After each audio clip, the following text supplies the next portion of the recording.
Hello and welcome back. It's grand finals time and it's Cartel up against Power. It's the El Clasico once again. It's CTF on Fathom. It's going to be good. It's going to have some twists, some turns, and let's hope it's not a 3-0 to Cartel here, Harry. It's happened every bloody week so far we've had it.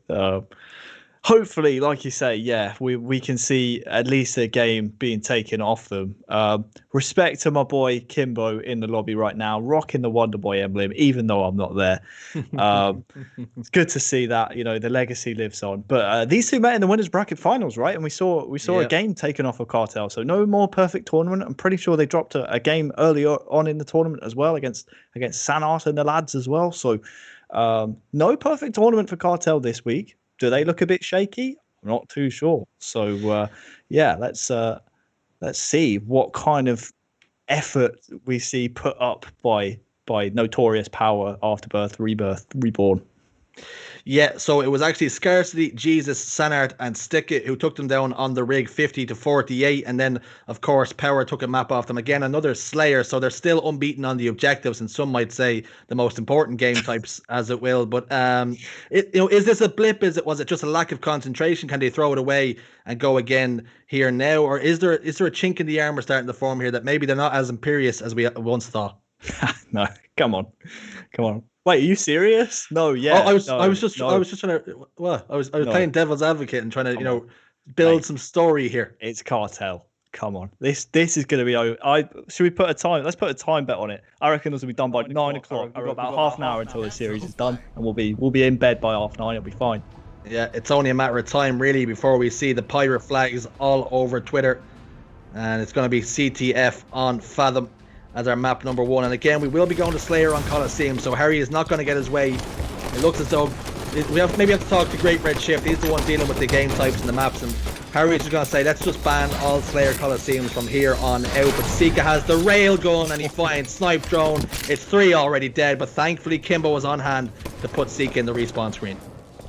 Yeah, it wasn't quite the full 360, was it? I'd say it's about a 270 degree of rotation there on the railgun. On the other side, though, SLG is firing back. Good to see Fathom being played in a grand final. Can't remember the last time we played this in a grand final, to be honest with you, off the top of my head. But my memory, as with my age, is slowly slipping away from me. Legend there trying to be sneaky and snaky, and is taken down by Snipe Drone. All the S's you like there. First minute of the game, very scrappy, very cagey, but looks like there's a sneaky flag run here coming in from Cartel. Cartel have the flag out, and Shady managed to get that kill, but was it a trade? It looks as though it was. SLG in red base, but he also gets taken down by Legend. So flag out on the side of Power, but it looks as though nobody's in position to really put a run on it. Expert play from Legend to try and evade the attentions of that player, but he is getting finally taken down by a grenade. And now Shady in a 1v1 against SLG on the silo, and I'll tell you one man who will like that 1v1 against that player. It will be SLG, because those two have obviously fallen out, and that's why we see them on opposite teams coming up against each other now. And so SLG will have a point to prove here, Harry. Yeah, I don't want to say bad blood, but look at this. 3 down for Cartel momentarily. That's going to give Mose a chance to run this flag. This is a long flag run, so to take this around the edge of the map if you're Mose allows time for Cartel respawners to overextend, so you almost have to slay them twice here. But Mose's teammate's doing such a great job. He's not even touched. That's going to be a flag capture eventually. Someone's greased up the flagpole, but he'll double back for it. And, well, what a time to get it as well, with the new railgun coming up and camouflage just afterwards. This could be a real momentum swing in the grand scope of this series here, Richie. Those flagpoles, you have to grip them tight, because sometimes they can get away from you. As Sika tries to contest that camouflage.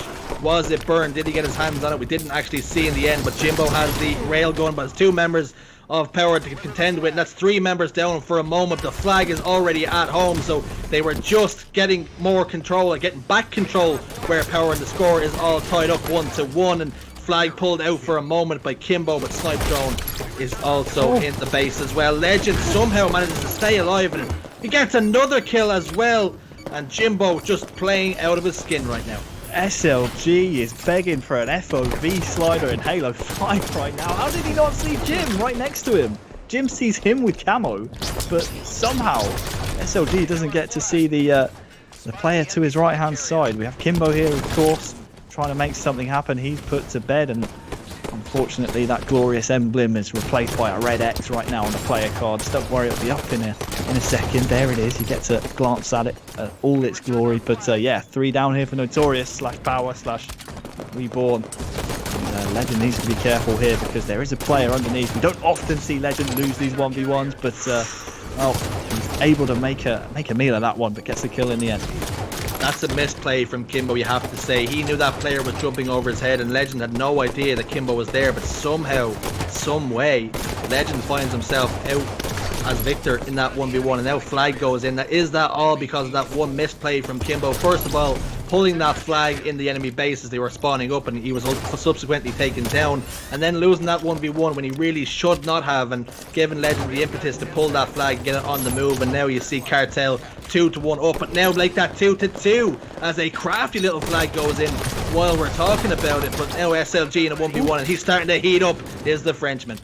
Yeah, great play from SLG while all that was going down, to sit on big door and not only pop shots on the silo overextenders, but also while you're looking at silo, it's blocking those spawns, Richie. So any overextenders trying to get across the map quickly from silo to the base just don't have a chance to, because SLG is blocking those spawns. The flag in a tantalizing position here. Seeker needs to stay alive, and Snipe Drone can't quite connect fully on the railgun.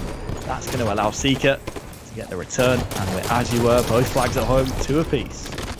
Railgun just finding the floor, taking Seeker down to no shields, but it wasn't enough, and the flag, like Harry says, heads back home, and its honours even at the moment as we head towards the latter stages. It's golden cap now. Next cap wins the game, and Legend and Snipe Drone trade out. It's going to be 3 members alive apiece for the moment, but it looks as though Jimbo has fallen as well, and Seeker's down to no shields off the beaten track. So SLG is going to run this flag, and Harry, talk to me. They're opting to try and run this flag the long way around every single time. Yeah, ideal situation. You want to try and run this through bottom middle while you have silo completely blocked. It's going to be the quickest and most direct route, but because the map is wider than it is long, as Moj wins a pivotal fight there on top middle against Seeker, you give the enemy a chance to rotate the longer you run that flag. So it's such a short rotation when you go straight across, but obviously when you're going clockwise or counterclockwise around the map, it's so much easier to overextend, which is why we see so many standoffs on this map. So yeah, it's a conundrum that you kind of have to figure out. If you only get 2 dead, then yeah, maybe you have a chance or a better chance, I should say, at scoring a flag if you run it around the outside. But when you have 4 dead, you need to take that thing straight across the map, because obviously it's the most direct route to the other flag.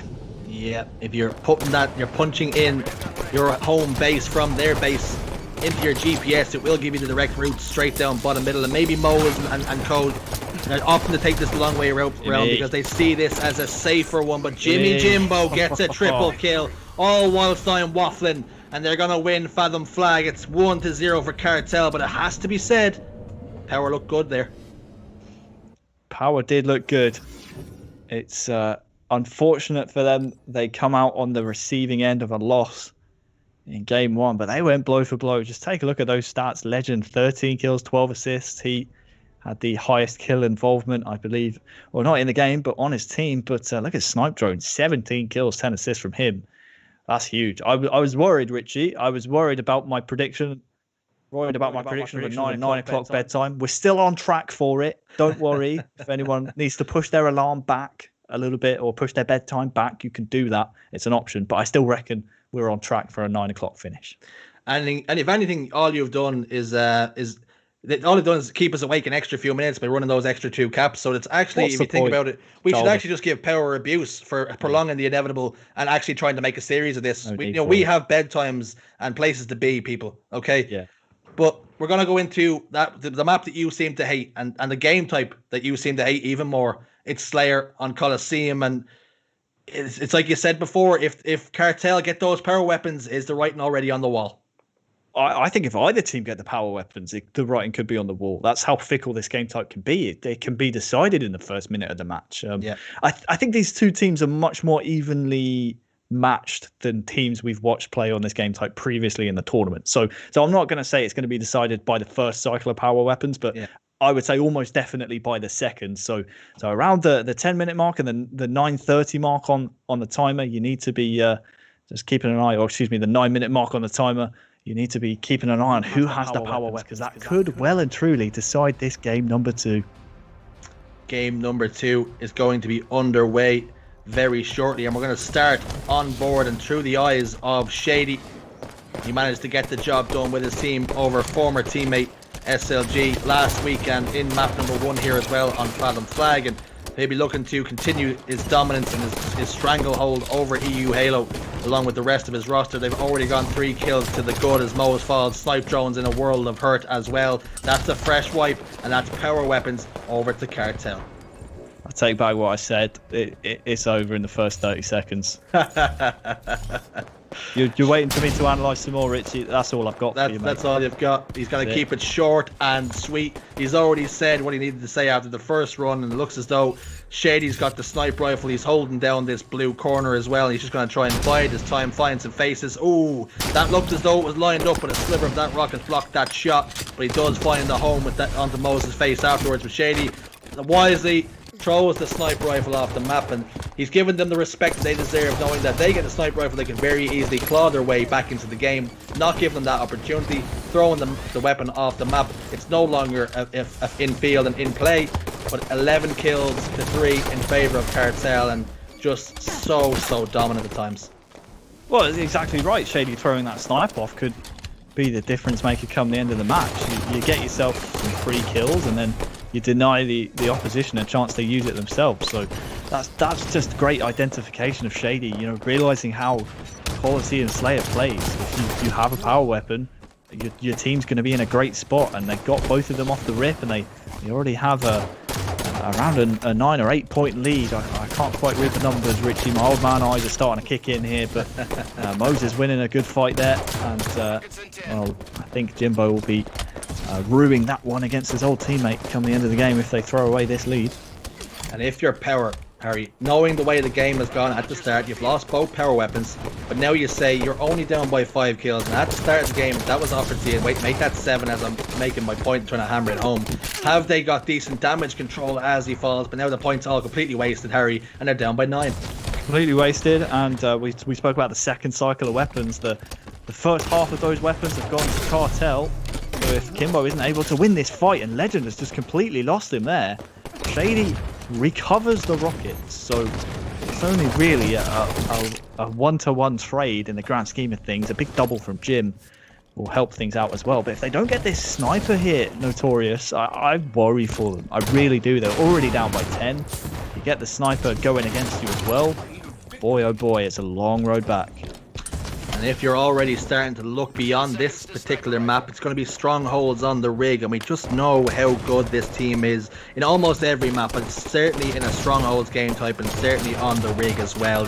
They're so good. So I mean, it's very hard to find a spot or a place or a weakness in this team, and where maybe somewhere where Power can exploit, because they just don't seem to have any weaknesses, and they just keep the foot on the gas and don't let you breathe at any point stage during the time.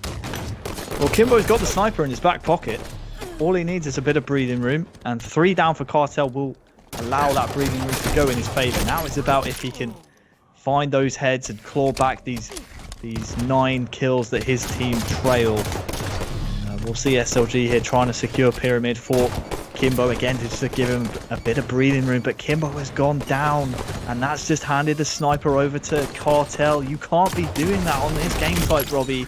That is a big misplay. Shady now has snipe, and boy, that again could be a big play that you regret. And well, it's a good thing we cut off SLG there, because he's gone off the map. Yep, it seems as though there's a recurring theme with Power just not being able to stay on the map, and if you're playing to your best ability at all times against Cartel, it's still a tough ask. But when you're giving them free kills and just jumping off the map, as Shady finds the back of the skull of SLG, he'll have enjoyed that, and maybe we'll see some body disrespect towards the latter stage of this game if it keeps going the way it is. And Shady then gets a kill onto Kimbo as well. He is a one-man wrecking crew right now, just mowing down the competition, as Sika gets a grenade kill onto SLG across. And look at this, he's soaring out top, and he's having fun with it here, Harry. He could go out the left and do another 360 if he's not taken down before he goes there. Well, this is what happens when you turn over a sniper on a game type like this. this can escalate, and Robbie goes down yet again. There's a few pivotal 1v1s he's been on the losing end of so far this series, and not for the first time this stream either. Earlier on in the losers bracket, Robbie's looked a little bit susceptible here and there. Maybe it's the Wonderboy emblem curse, I'm not sure, but yeah, this one's done and dusted, and yet again, come the post-game carnage report, Richie, all we're going to have to look at is that power weapon kills column. Yeah, and no doubt it'll be lit up in one way, shape or form in favour of the Cartel side. I mean, to be fair, sorry to interrupt you, but it's been a bit more than that from Cartel. Obviously, you know, power weapons only come up every 3 minutes for snipe and 2 minutes for rockets, but the way they've actually collapsed on these bases and found us spawners has been really, really actually underrated. So I feel like I'm not doing them enough credit here, because they found and manipulated the spawns as best as they could, and it's paid dividends in the long run. Well, something we talked about before the series started was that they had dropped, this Cartel roster had dropped 2 Slayer games in the tournament already. Uncharacteristic of them, but they had done it. But this time, it seems they mean business here, Harry, and they've taken the Slayer game. So is it just going to be the 3-0? Or what if you are Power, what can you do to maybe take this next game? It's obviously gone against you so far, but you know that game 1 was really close on Fathom Flag, and you can maybe take some positives from it. But what do you do? What are the ingredients you set in place? If you're on that side, what do you say to get your guys going here for game 3? 9 o'clock bedtime, boys. That's what I'm saying. We're on track for it. I mean, we literally have 15 minutes spare. What do you say?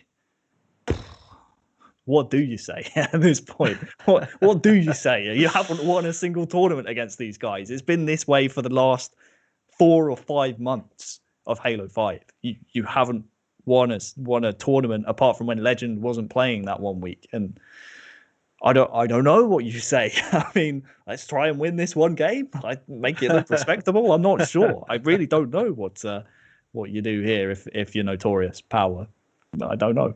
It seems to be the only thing to do is. No, Richie, what would you say? Well, what would you say in that situation? It's very easy. I would say if I'm Moz now, I say, Robbie, what was that second prize money again? That's what I say, because that's all there is to do is to count your second place winnings at this stage. There is no chink in the armor. There is no weaknesses in this team, and at least if there is, they haven't been found out by any European players to date. So maybe it's a case of, if a tournament comes along where they're pitted against other international rosters, the top echelons of the American side, maybe they can find something. Maybe they can match the pace at the moment. But the EU splice, as we've called them, Cartel, they look so good, and it's always awful to have a finals that ends at 3-0, but it just looks as though it could be heading that way, and it does hurt to see it going that way. It does, and well, if you're a girlfriend of anyone on the member of Cartel, Valentine's Day is looking very nice. You're going to get yourself a nice steak and fancy restaurant, all the trimmings. And well, if you're on Notorious, well, it's Burger King or bust at this point. You're not getting dessert. Maybe you get a milkshake if you're lucky, but yeah, it's a happy meal, says producer Spills in the back. He also said something else, but I'm not going to repeat that because you know, we're a PG stream. Yeah, but if you wanted to put your mind to it, it's what you generally hope to get from a Valentine's Day date come the end of the night. And as Shady has the rail gun, and he'll be counting his prize money come the end of the night as he puts some shots down. His teammates though do fall by the wayside. His last one alive, will he opt to throw this rail gun off the map? It looks always he's set himself in the right position to do so if he comes under threat, as a scatter shot does take him down, and there goes the railgun. Great job from him. It's good to see that even though they're winning and they're up by so much, he doesn't take the foot off the gas. He makes the correct decisions time after time. Well, they know they can win the game without the power weapons. Obviously it's going to extend their margin of victory, but I think Shady identifies that they have been beat, you know, man for man, and in terms of teamwork. So why would you risk it and give the railgun over to the other side? And like you said, it's good to see. It's also good to see Legend's point of view. We haven't seen too much from his point of view this series, and we've already seen him hit a nice spring jump, and I hope, as a spring jump purist, he didn't use the back button there, but I have a feeling that he did, because back button spring jumpers are not real spring jumpers, Richie, but camouflage is coming up real soon. I'll say it, I don't care. Yeah, you're using the mechanics to your advantage, but are you really spring jumping, or are you making the game do it for you? It's throwing shade out there, and we will need to get a line in the sand at some point. Is the back button spring jump a real spring jump? Maybe put a poll up on Twitter at some point. Billy says yes, so I can already tell it's going to be a divisive question. But something that isn't divisive, something that's not split in opinion, is how good Cartel are. And although this game is close, the Fallon flag was close, but they still managed to get the job done. It looks as though we could be heading towards another 3-0. And maybe we'll see you again next Saturday for the same stuff again. 9 o'clock bedtime, mate. I'm telling you. And, well, the Notorious might not thank us for it, for the disrespect and the shade we're throwing here, because I tell you what, the game itself is pretty close. They're within 2 points, and we might see a lead change very shortly. Legend registers a triple and flies out to see if he can find his overkill, but yeah, this one at this point is a foregone conclusion. And I said it last week as well, I'll say it again this week. Great to see Jimbo at the top of the tree in European Halo. I mean, the guy's a grinder. The guy has been tossed around from team to team, is constantly the fall guy, the scapegoat, and I don't want to use the term golden ticket, but I'm going to use the term golden ticket. He's found himself on Cartel, and it's free money. It's free money. He's just printing money, and he's deserved it as well from the way he's been treated on European rosters previously. Great to see him back on top.